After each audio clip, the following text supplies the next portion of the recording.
دا ډیر عجیبه روایت دی. په دې روایت کې دا رقم دی چې 3 کسان د رسول الله صلی الله علیه وسلم کور ته راغلي. په روایت کې راځي یو سیدنا علی ابن ابي طالب رضی الله عنه او یو سیدنا عبد الله ابن رواحه دی او د دریم صحابي نوم رسخیر سو چې هغه څه نومې دی. دا 3 صحابه کرام د رسول الله صلی الله علیه وسلم کور ته راغلي او بیا د رسول الله صلی الله علیه وسلم په کور کې وپوښتنه کړې ده. د حدیث شریف تورې دا رقم دی. انس رضی الله عنه د حدیث شریف راوی دی. قال جاء 3 رهط الى ازواج النبي صلى الله عليه وسلم يسألون عن عبادة النبي صلى الله عليه وسلم. 3 کسان رااله د رسول الله صلی الله علیه وسلم د کور د رسول الله صلی الله علیه وسلم د ازواج مطهراتو سره د کوروالاو سره د رسول الله صلی الله علیه وسلم د عبادت پوښتنه کوله. یو خو د رسول الله صلی الله علیه وسلم عبادت دا دی چې د صحابه کرامو مخ ته په مسجد نبوي کې کیږي. په مسجد نبوي کې چې کم عبادت کیږي د ټول صحابه کرام ویني. یو د رسول الله صلی الله علیه وسلم په کور کې دننه د الله تبارک وتعالى کم عبادت تر سره کی او پر څه ترتیب یې کوي، څونه کوشش د الله جل جلاله په عبادت کې د دې پوښتنې دپاره دا 3 صحابه کرام راغلي. او په یو تفسیر کې راځي چې 10 نفره صحابه کرام راغلي. رسول الله صلی الله علیه وسلم وعظ ورته کړی دی، د قیامت بیان ورته کړی دی. در هغه وروسته بیا د صحابه کرامو ژړلي دي. په دې کې حضرت ابوبکر رضی الله عنه او نور صحابه کرام. دا صحابه کرام د رسول الله صلی الله علیه وسلم کور ته راغلي دي او د رسول الله صلی الله علیه وسلم د کور دننه د عبادت پوښتنه کړې. کله چې دوی راله فلما اخبروا بها كأنهم تقالوها فقالوا أين نحن من النبي صلى الله عليه وسلم وقد غفر الله ما تقدم من ذنبه وما تأخر. کله چې دوی د رسول الله صلی الله علیه وسلم کور ته راله او د رسول الله صلی الله علیه وسلم د ازواج مطهرات سره د رسول الله صلی الله علیه وسلم د کور د عبادت پوښتنه وکړ او د رسول الله صلی الله علیه وسلم بیبیګانو د عبادت ترتیب ورته وشو چې رسول الله صلی الله علیه وسلم پر دا ترتیب باندې د کور زندگی تیری او عبادت کوي. د دې په طبیعت کې دا رقم رااله چې دا عبادت کم وبلی، یعنی د رسول الله صلی الله علیه وسلم چې په کور کې کم نفلونه کوي، کم عبادت کوي، دا عبادت نسبتا بس د دې فکر دا و چې دا کم دی.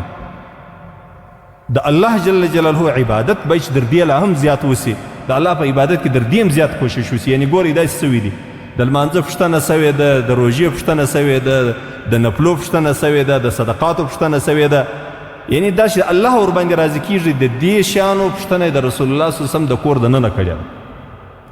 او بیا وروسته دوی دا وویل چې زموږ او د رسول الله صلی الله علیه وسلم سره موږ ځان نسو برابرولی. رسول الله صلی الله علیه وسلم ته الله جل جلاله مخ او شاته ټولې ګناهونه معاف کړي. د رسول الله صلی الله علیه وسلم حتی د اهل سنت والجماعت عقیده دا ده چې ټول انبیا د معصوم دي د ګناه. د انبیاو ما سوا نور د الله بندگان دا نه دي معصوم. که نور صحابه کرام دي، که امامان دي، که د رسول الله صلی الله علیه وسلم اهل بیت دي، دا نه دي معصوم. معصوم صرف انبیا علیه الصلاة والسلام. نو دی دا د قرآن عظیم شان د سورة فتح هغه آیات یې وویلي قد غفر الله ما تقدم من ذنبه وما تأخر. هغه د آیات ته اشاره وکړه چې الله د رسول الله صلی الله علیه وسلم ټوله ګناهونه معاف کړي دي، که مخته دي که شاته دي. یعنی که څه خطا او ګناه سوي د رسول الله صلی الله علیه وسلم هغه د الله په دربار کې معاف دي. نو دوی وویل که رسول الله صلی الله علیه وسلم په خپل کور کې عبادت کم وکړي نو پروا نه لري، نو هغه خو الله جل جلاله پیغمبر دی، رسول دی، الله تبارک وتعالی د ټولې ګناهونه معاف کړي دي. موږ باید چې د دې زیات کوشش وکړو. د صحابه کرامو له ځان سره دا فیصله وکړه. نو هر سړي یو شی پر ځان لازم کړي. یو صحابي دا وویل اما انا فاصلي الليل ابدا وقال الاخر انا اصوم النهار ابدا. ولا أفطر وقال الآخر أنا أعتزل النساء فلا أتزوج أبدا. درې صحابه کرام دي درې خبرې وکړې. یو صحابي دا وویل چې زه به د دننه وروسته به دا زما عادت وي چې په ټوله زندګي به زه د شپې نه ویدېږم او ټوله شپه به د الله جل جلاله په عبادت باندې تېروم، په نفلو باندې به تېروم. دویم صحابي دا وویل چې زما به د دې بعد دا عمل وي چې زه به په ټوله زندګي باندې بیا د ورځې خلاصه خوله نه ګرځم، ما به د ورځې روژه وي، په ټوله زندګي باندې به زما زندګي به په روژه کې تېرېږي. دریم صحابي دا وویل چې زه به بیا په ټوله زندګي باندې نکاح نه کوم، واده به نه کوم، ځکه د واده سره د انسان اولادونه کېږي، د خپلې زوجې د خپلې کوروالا حقوق کې پر انسان باندې حد اقل دا حق یې دی در باندې کپړې به ورکوې، خوراک به ورکوې، مسکن به ورکوې، د اوسېدلو ځای به ورته برابروې، دا پر تا باندې فرض دی د خپلې کوروالا. نو ده دا وویل چې زه د انسان په طبع کې دا دی چې انسان د نارینه د نکاح شوق لري، خو ده دا وویل چې زه د الله د رضا دپاره به بس پر ځان باندې دا لازموم چې زه به نکاح نه کوم، ټوله زندګي به د الله جل جلاله عبادت ورکوم، ځکه خو نه به لوړي نه به زامني نه به مینۍ نه به کور کې هیڅ شی بله نه، خالص د الله جل جلاله عبادت به کوم. کله چې دا درې سره صحابه کرامو دا خبره وکړه او دوی ولاړه په خپله لار باندې ولاړه، فجاء النبي صلى الله عليه وسلم إليهم، رسول نبی کریم صلی الله علیه وسلم ودوی ته راغله، دوی یې ولیدل.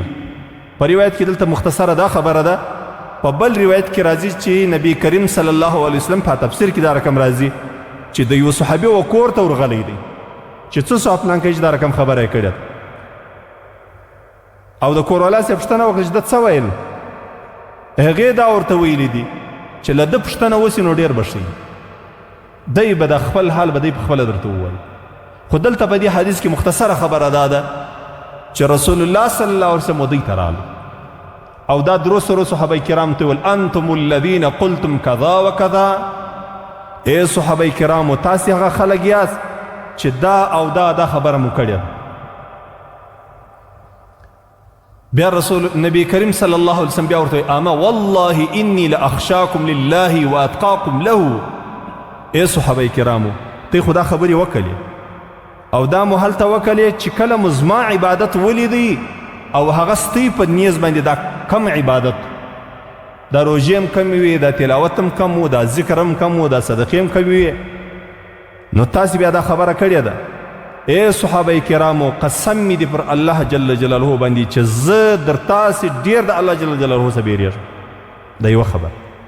او دویم بیا نبی کریم صلی الله علیه وسلم وایي واتقاکم له، زه د الله جل جلاله په دربار کې ډېر پرهیزګاره یم نسبتا و تاسې، زه د الله جل جلاله څخه ډېر بیریږم، د ډېرې بیرې څخه ډېره زیاته تقوا په انسان کې راځي، نو زه ډېر زیات تقواداره یم در تاسې. بیا نبی کریم صلی الله علیه وسلم ورته وایي لکنی اصوم و افطر و اصلي و ارقد و اتزوج النساء، ای صحابه کرامو لیکن خبره دا رقم نه ده، زه د شپې عبادت هم کوم، بیدېږم هم خوب هم کوم، زه د ورځې روژې هم نیسم لیکن کله کله بیا نه نیسم.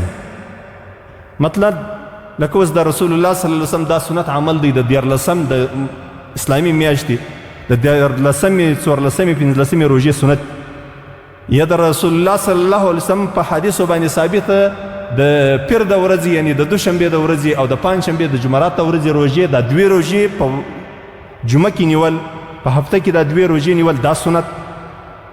نو رسول الله صلی الله علیه وسلم دوی ته دا وویل چې زه هم د شپې عبادت کوم، هم بیدېږم، خوب هم کوم او روژې هم نیسم، کله کله بیا نه نیسم. درېیمه خبره چې هغه صحابي کړې وه چې زه به نکاح نه کوم، نبی کریم صلی الله علیه وسلم ورته ویل واتزوج النساء، زه د زنانو سره نکاح هم کوم، یعنی د واده والا هم یم زه. بیا نبی کریم صلی الله علیه وسلم در دې وروسته ویل فمن رغب عن سنتي فلیس مني، تاسې به نو په نکاح کې دا روایت ډېر اورېدلی د نکاح چې تړل کېږي دا علما دا روایت ډېر وایي فمن رغب عن سنتي فلیس مني. اکثر علما دا رقم وایي النکاح سنتي فمن رغب عن سنتي فلیس مني. لیکن دا یو مهمه خبره ده خصوصا زما هغه ورونه ته چې هغه علمایي او دا روایت دا رقم وایي دا په حقیقت کې دا رقم غلط دی. ډېر علما زموږ ورونه د نکاح د تړلو په وخت کې دا روایت دا رقم وایي النکاح سنتي النکاح من سنتي دا رقم وایي. اصلا عبارت دا رقم دی النکاح سنتي بس ختم شو. دا بیا دا روایت دی دا اوس ما درته وویلي په دې روایت کې دا رقم راځي فمن رغب عن سنتي فلیس مني. نو که چیرې یو انسان نکاح تړي د نکاح د تړلو په وخت کې چې کله امام خطبه وایي یا عامه خطبه بل ځای خطبه وایي یو بیان کوي نو دا روایتونه باید سره جلا کې سړی دا دواړه یو روایت نه دی دا دوه روایته دي. یو روایت کې صرف دونه دي النکاح سنتي په بل ځای کې لکه دلته چې اوس ما دا تاسو ته په دې روایت کې بیا دا ځای دی فمن رغب عن سنتي فلیس مني. نو سړی باید چې کله چې یو امام خطبه وایي نو مناسبه دا رقم ده چې دا رقم وایي قال رسول الله صلى الله عليه وسلم النكاح سنتي وفي رواية فمن رغب عن سنتي فليس مني. دا بل رواية سګور او یا دا رقم جلاو وایي وقال النبي صلى الله عليه وسلم فمن رغب عن سنتي فليس مني. سره ګډوي دي نه د ډیرو خلکو دا مشهوره ډیره ده نو ځکه ډیر علما په دې ځای خطا وزي د دې دا ګمان چې دا یو روایت لیکن دا رقم روایت چې دا دواړه توري پکې دا نسته دا دوه روایت دي جلا جلا روایت. خیر دا جلا خبره وه د دې ځای سوتلې خبره وه. اوس راځم خپلې خبرې. نبی کریم صلی الله علیه وسلم دوی ته وویل چې در تاسې زه د الله څخه ډېر بیریږم او زه الله جل جلاله د الله جل جلاله په امورو کې زه در تاسې ډېر تقواداره یم د ډېرې بیرې څخه ډېره تقوا پیدا کېږي. نو ای صحابه کرامو دا رقم مه کوئ چې تاسې یې وویل زه به ټوله شپه عبادت کوم یا د شپې لږ عبادت کوئ څه بېدېږي او د ورځې کله روژه نیسي کله یې بیا خوري ځکه بدن هم حق لري وسا کېدل چې سړی سم سي تکړه سي مضبوطه سي. د ټولو ښه مثال یې دا دی وایي چې کله حجیان و عرفات ته ولاړ سي د عرفات د ورځې ثوابت د عرفات د ورځې روژه تقریبا د یو کال مخته د یو کال وروسته ګناه الله ورباندې معافوي. لیکن د حجې دپاره څه حکم دی؟ د حجې دپاره حکم دا دی وایي مې نیسي. تقریبا صحابه کرامو کې شاذ و نادر ماسې او چا نه ده نیولې ده روژه. دا په دې خاطر باندې چې په روژه سړی کمزوری سي او د عرفات ځای چې دی دا د دعا ځای دی نو دلته ستا دپاره د روژې دعا ضروري ده چې ته ښې ډېرې دعاوې د الله جل جلاله په دربار کې وکړه. د رسول الله صلی الله علیه وسلم دا مقصد دی چې موږ ته دا ځای وښیي چې روژې کله ونیسئ کله یې وکړئ. ما سوا د فرضي روژې به خامخا سړی مسلسل نیسي ځکه الله دغه یې فرض کړی ده. په نفلي روژو کې حکم دا دی کله روژې نیولې کله بیا پرېږدي. که سړی 2 او 3 او 5 مسلسل یې ونیسي بیا 2 او 3 ورځې بیا خوله خلاصه وساتي. دویمه خبره ده د شپې عبادت په یو خاص اندازه باندې د رسول الله صلی الله علیه وسلم هدایت دا دی لکه مثلا 8 رکاته 10 رکاته 12 رکاته نفل سړی وکړي د تهجد په شکل کې بس خبره خلاص. درېیمه خبره دا ده د نکاح د کولو ده. نکاح د رسول الله صلی الله علیه وسلم سنت بلکې د ټولو انبیاو سنت الا ماشاءالله یو 2 نفر انبیا له دې مستثنا یا 3 نفر. په حدیث شریف کې موږ ته در ټولو مهم ځای دا په لاس راغلی چې کله بعضې خلک دا وایي چې زه دا کار کوم نو له ډېرې بزرګۍ یې کوم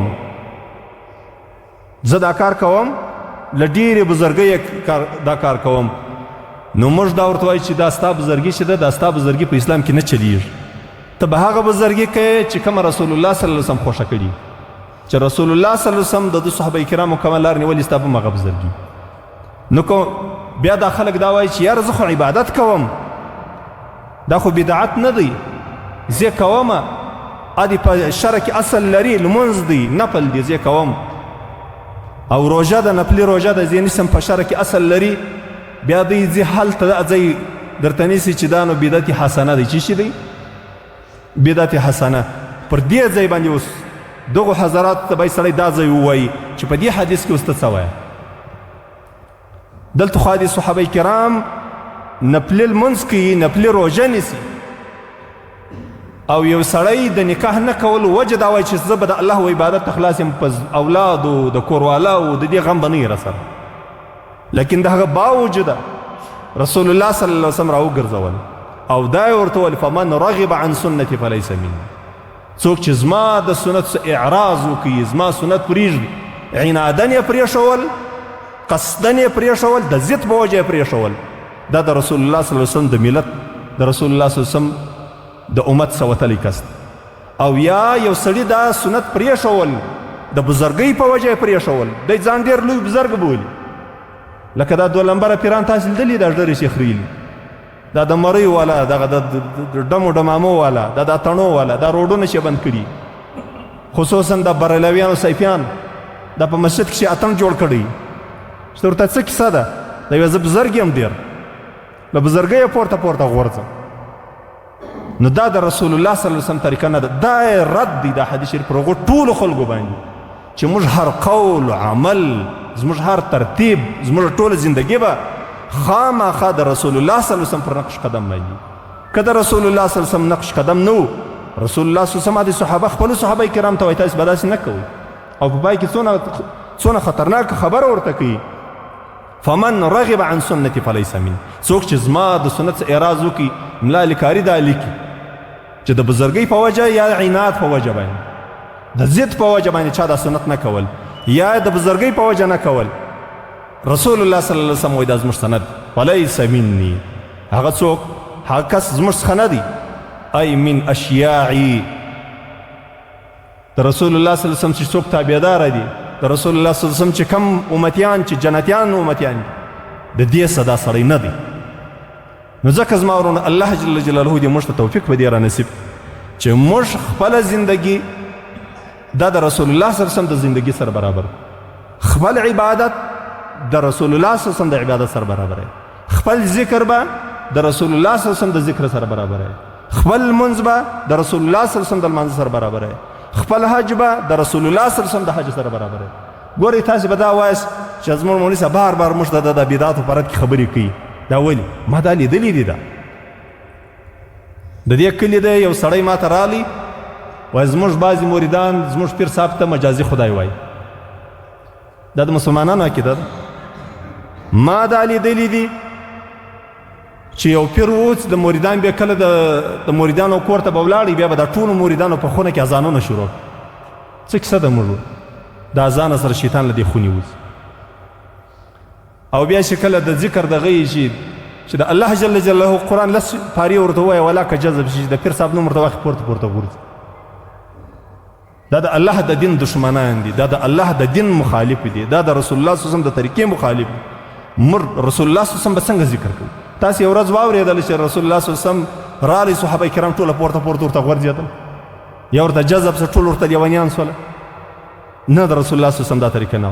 نو پیر چې د رسول الله صلی الله علیه وسلم پر طریقه نه برابر، مرید چې د رسول الله صلی الله علیه وسلم پر طریقه باندې نه برابر، ذکر چې د رسول الله صلی الله علیه وسلم پر طریقه باندې نه برابر، دا بدعات او خرافات دي، د دې خلکو ځای جهنم دی.